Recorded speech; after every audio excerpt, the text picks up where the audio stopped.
આજે અમે આવી ગયા અમદાવાદને આ શું થઈ ગયું? તો શું કેમ મિત્રો મોજ મને સવારે ઉઠીને આપણે મસ્ત તૈયાર થઈ ગયા છે કેમ કે આજે આપણે જવાના હતા અમદાવાદ રખડવા. અભી મજા આયેગા ના ભીડો. અમદાવાદનો વ્લોગ જોવા માટે છેલ્લે સુધી બન્યા રહેજો. અને તૈયાર થઈને આપણે નીકળી ગયા હતા જંકશન જવા માટે.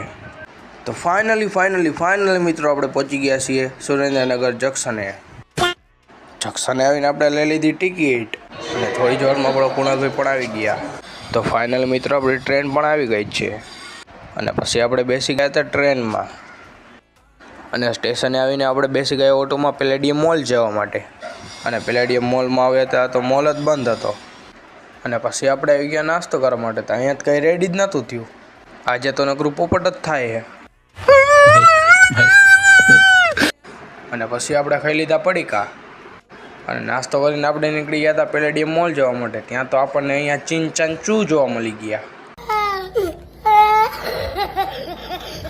અને મોલમાં આવીને આપણે જોઈ લીધા પ્રીમિયમ શૂઝ જોઈને આપણે આવી ગયા ટોયસની દુકાને. પછી યાદ આવ્યું કે આપણે તો મોટા થઈ ગયા છીએ. સાલા ये दुख का खत्म नहीं होता बे. અને પછી આપણે આવી ગયા અહીંયાના બર્ગર ખાવા માટે. મોલમાં રખડીને આપણે નીકળી ગયા હતા મેટ્રો સ્ટેશન જવા માટે. તો ફાઇનલી મિત્રો આપણી ટ્રેન પણ આવી ગઈ છે અને પછી આપણે જોઈ લીધું નરેન્દ્ર મોદી સ્ટેડિયમ. અને તડકા બહુ હોવાથી આપણે પી લીધા ગન્ને કા જ્યુસ. અને પછી આપણે આવી ગયા ગાંધીનગર ઇન્દ્રોડા પાર્ક.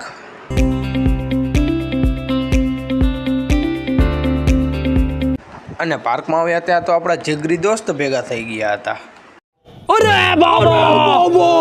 અને પાર્કની બહાર આવ્યા ત્યાં તો નિખિલભાઈ આપણી રાહ જોઈને ઊભા હતા. અને પછી આપણે બેસી ગયા મેટ્રોમાં બેસીને આવી ગયા જયભાવની વડાપાઉં અને ખાઈ લીધા વડાપાઉં ખાઈને આપણે આવી ગયા અહીંયાની સ્પેશિયલ પાણીપુરી ખાવા માટે. અને પછી આપણે જોઈ લીધી BMW M5 ને